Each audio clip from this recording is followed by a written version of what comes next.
तर कुणावर कुणी आरोप करायचे आणि त्यामध्ये असं ठरवलं की नाही आम्ही कधी काही कोणावर जाणून बुजून हेतुपुरस्पर असे आरोप करायचे अध्यक्ष महोदय। पण जे सांगितलं ती वास्तविकता अध्यक्ष महोदय। या शेतकऱ्यांच्या संदर्भात जी मदत होती ती अत्यंत अपुरी आणि तुटकी आहे। पण पीक विमा कंपन्या कशी लुटमार करतात हे सांगण्यासाठी मी फक्त एक राठोड नावाच्या माणसाचं उदाहरण दिलं होतं अध्यक्ष महोदय। एका बळीराजाचं प्रतिनिधी म्हणून स्वरूपात उदाहरण दिल्यानंतर आपण ते उदाहरण दिलं। खरं तर ती व्यथा त्या ठिकाणी निश्चितपणे आपल्या सगळ्यांच्या लक्षात आली असेल।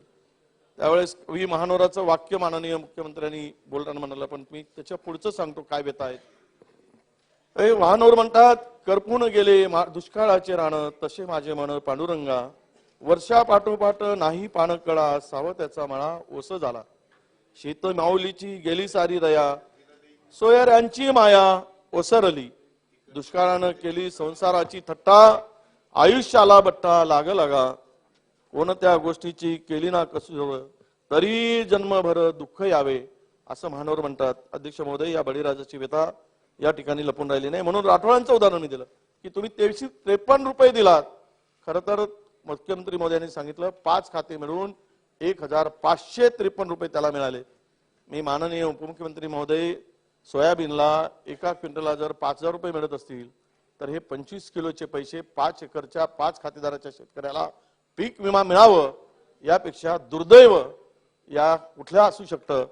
कारण तुम्हाला सगळ्यांना माहित आहे की केंद्र सरकारच्या 7 वर्षामध्ये अध्यक्ष महोदय आपण ज्या पीक विमा कंपन्यांना पैसे दिलेत ते जवळपास 1,97,000 कोटी रुपये पीक विम्यापोटी दिले आणि परतावा काय मिळाला, त्यांचा क्लेम किती मिळाला तर 1,40,000 कोटी रुपये मिळाले। 1,40,000 कोटीचा मिळाला म्हणजे 57,000 कोटीचा नफा या 7 वर्षामध्ये अध्यक्ष महोदय त्या कंपन्यांनी मिळवला। मग मुख्यमंत्र्यांना मी त्यावेळेस म्हणालो तर त्यांनी मला उत्तर देताना सांगितलं की आम्ही केवळ 53 रुपये नाही तर 1,553 रुपये दिलेत, त्यामुळं आमच्यावर तुम्ही चुकीची माहिती देताय अशा प्रकारचा त्यांचा हेतुआरोप होता। अध्यक्ष महोदय, मी एकच मुख्यमंत्री महोदयांना सांगतोय, देखो सत्ता विषय नाही, सत्तेत तुम्ही आहात किती काळ राहणार जनता ठरवेल अध्यक्ष महोदय।